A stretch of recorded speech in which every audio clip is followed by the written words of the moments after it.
Agentes externos dos Estados Unidos provocaram uma guerra híbrida no Brasil, diz escritor americano André Coribco, que analisa que os Estados Unidos aproveitaram problemas identitários para mobilizar brasileiros contra o PT. Há uma guerra híbrida muito intensa sendo travada no Brasil neste momento e afeta todos os aspectos da vida de cada cidadão. Ao longo dos últimos 2 anos, agentes externos vêm tentando muito sutilmente condicionar a população para voltá-la contra o Partido dos Trabalhadores, usando instrumentos como a Operação Lava Jato, apoiada pela NSA, a Agência Norte-Americana de Inteligência, afirma o analista político norte-americano André Coribco, autor de Guerras Híbridas, das Revoluções Coloridas aos Golpes, recém-lançado no Brasil pela Expressão Popular.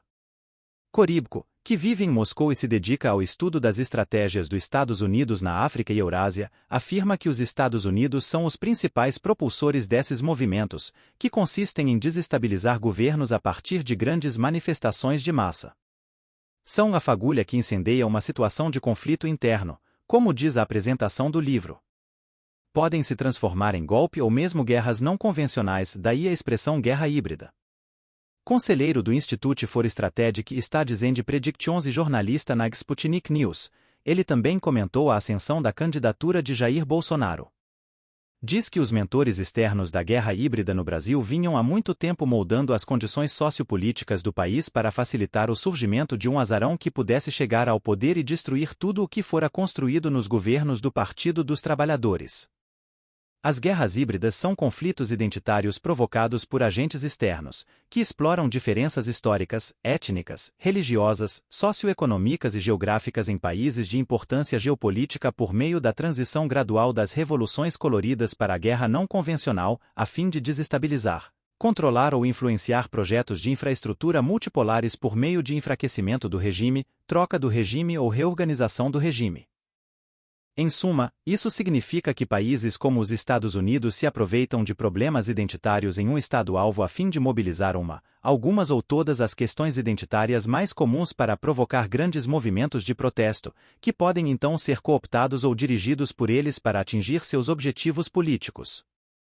O eventual fracasso desses movimentos pode fazer com que alguns de seus participantes recorram ao terrorismo, à insurgência, à guerrilha e a outras formas de conflito não convencional contra o Estado. Na maioria das vezes, pelo menos no hemisfério oriental, esses fenômenos fabricados têm o efeito de dificultar a viabilização de projetos da China de implantação da nova Rota da Seda, coagindo o Estado-alvo a compromissos políticos ou mudanças de governo ou mesmo a uma secessão, que pode eventualmente levar a uma balcanização. Por causa de sua hegemonia mundial ainda que cadente, os Estados Unidos têm interesses globais, e suas décadas de experiência operando em todos os continentes lhe deram uma compreensão profunda da situação doméstica de praticamente todos os países. Não só é, portanto, muito mais fácil para os Estados Unidos iniciar guerras híbridas como eu as descrevo, mas também e mais importante, eles têm a motivação para fazê-lo. Que é o que falta a outras grandes potências em relação a ações em países fora de suas áreas de influência regionais. O Brasil se tornou alvo da guerra híbrida após a descoberta do petróleo do pré-sal?